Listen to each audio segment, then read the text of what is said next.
Greetings, this is Dave Gilmore, and this is Design Intelligence. Well, you know the type. My way or the highway. Not usually warm and fuzzy. This flavor of pretender leadership overwhelms, leaves followers vanquished and unsure about most things that they are doing, other than who's in charge. People do as they're told, the operative word being do. Unsolicited input and thinking, well, they're unacceptable. The tyranny-based pretender isn't usually a blind fool or foundationless demagogue, but rather, like most of us, someone who keeps doing what has worked before. If leadership by intimidation works, why change? The underlying impetus of this pretender's style is usually uncertainty cloaked in an overcompensated bearing. Uncertainty regarding their own value, relevance, and acceptability.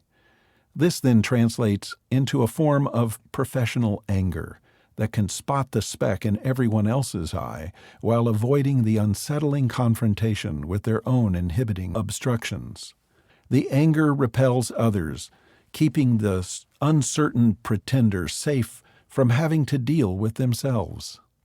The authentic leader possesses a certainty about themselves. They are comfortable with the certainty of uncertainty, knowing they don't need to know nor have all the answers.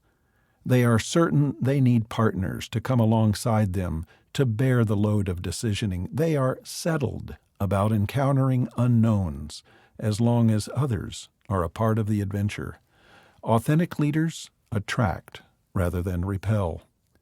I've worked with leaders of varying styles. Some were emphatically laissez-faire, hands-off, allowance, let the managers of the various organizational entities do as they please.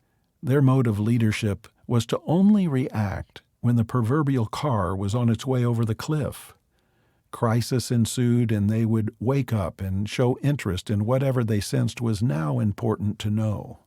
Swayed by the whims of whoever they deemed less threatening, they listened to whatever assuaged their sense of duty, a sad affair altogether. Not the style tolerated in publicly owned enterprises, more the stuff of private, closely held businesses. Laissez-faire leadership is marked with a distinctive yawn.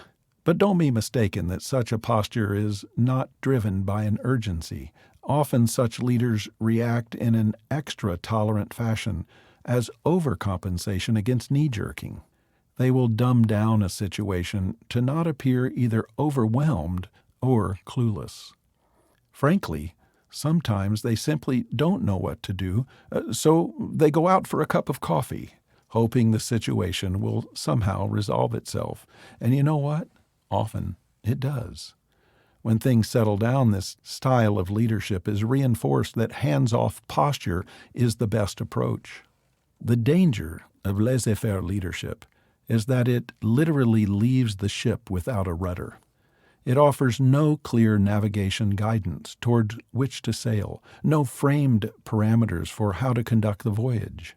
When disaster hits, the hands-off leader will justifiably blame the loss on the sub-managers or employees who chose to take responsibility.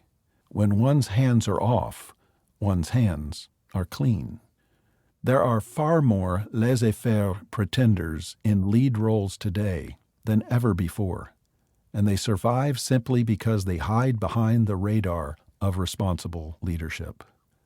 The authentic leader takes responsibility for their actions and those of their organization. Their direction is clear, with little doubt about where they're leading. They protect their people rather than toss them under the blame bus. They mentor and encourage, hold their organization accountable, but they never abandon them in an effort to save their own skin. Leaders come in a wide variety of expressive styles. What kind of leader are you? Until next time, this is Dave Gilmore, and this is Design Intelligence.